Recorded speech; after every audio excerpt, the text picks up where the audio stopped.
नमस्कार दोस्तों, मैं राजा आप सभी का स्वागत करता हूँ हमारे YouTube चैनल धार्मिक कथाएं पर। दोस्तों, आज हम बात करेंगे महर्षि वाल्मीकि जी के बारे में। महर्षि वाल्मीकि जी, जिन्होंने महाकाव्य रामायण की रचना की, आज बहुत कम लोग जानते हैं कि उनका जीवन कैसा था।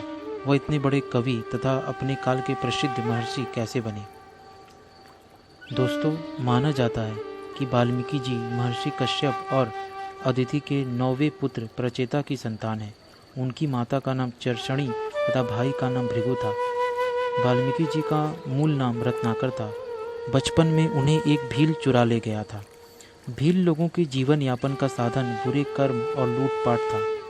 इसलिए भील बुरे कर्मों एवं लूटपाट के द्वारा रत्नाकर का पालन पोषण करने लगा। इसका रत्नाकर पर काफ़ी प्रभाव पड़ा और उसने भी बड़े होकर इस काम को अपना लिया। रत्नाकर को लगा लूटपाट ही उसका कर्म है। जब रत्नाकर बड़ा हुआ तो उनका विवाह उसी समुदाय की एक भिलनी से कर दिया गया। विवाह बाद रत्नाकर के कई संतान हुए और उन्हीं के भरण पोषण के लिए उन्होंने पाप कर्म को अपना जीवन मानकर और भी अधिक घोर पाप करने लगे। एक बार नारद मुनि उसी जंगल से गुजर रहे थे। तब रत्नाकर ने उन्हें बंदी बना लिया। नारद जी ने उनसे कहा, क्या ये सब तुम अपने परिवार वालों के लिए कर रहे हो? तो रत्नाकर ने जवाब दिया, हाँ, मैं ये अपनी पत्नी और बच्चों के लिए करता हूँ। तब नारद जी ने उसे ज्ञान देते हुए कहा कि जो भी तुम कर रहे हो उसका दंड केवल तुम्हें ही भुगतना पड़ेगा। नारद जी ने कहा, तुम अपने परिवार वालों से पूछो, क्या वे तुम्हारे इस पाप के भागीदार बनेंगे? इस बात का रत्नाकर पर काफ़ी प्रभाव पड़ा। वह सोच में डूब गया। फिर रत्नाकर ने कहा नारद जी से कि अगर मैं परिवार से पूछने जाऊंगा तो कहीं तुम भाग तो नहीं जाओगे? तब नारद जी ने रत्नाकर को विश्वास दिलाते हुए कहा कि तुम मुझे पेड़ से बांध के जाओ, मैं नहीं भागूंगा।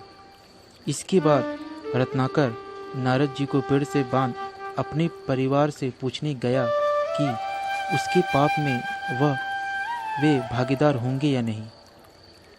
तब रत्नाकर की पत्नी ने कहा कि तुम परिवार का भरण पोषण जैसे भी करो, इससे हमें कोई मतलब नहीं। रत्नाकर के पापों में भागीदारी होने पर जब उसकी पत्नी और बच्चों ने असहमति प्रदान की, तब उसकी आंखें खुल गई। तब रत्नाकर को अपने किए गए पाप और कर्मों पर बहुत पछतावा हुआ। फिर उसने नारद मुनि को मुक्त कर दिया और उनसे क्षमा मांगी। तब नारद जी ने उससे कहा कि तमसा नदी के तट पर राम राम जप करें, तुम्हें मुक्ति का मार्ग मिल सकता है। पर भूलवश वाल्मीकि जी राम राम की जगह मरा मरा का जप करते हुए तपस्या में लीन हो गए। इसी तपस्या के फलस्वरूप ही वह वाल्मीकि के नाम से प्रसिद्ध हुए।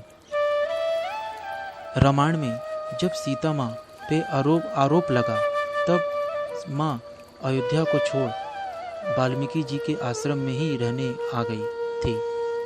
वहीं पर सीता माँ ने लव कुश को जन्म दिया तथा वाल्मीकि जी ने ही लव कुश को शिक्षा एवं शास्त्रों का ज्ञान कराया तथा उन्हें शिक्षा दी।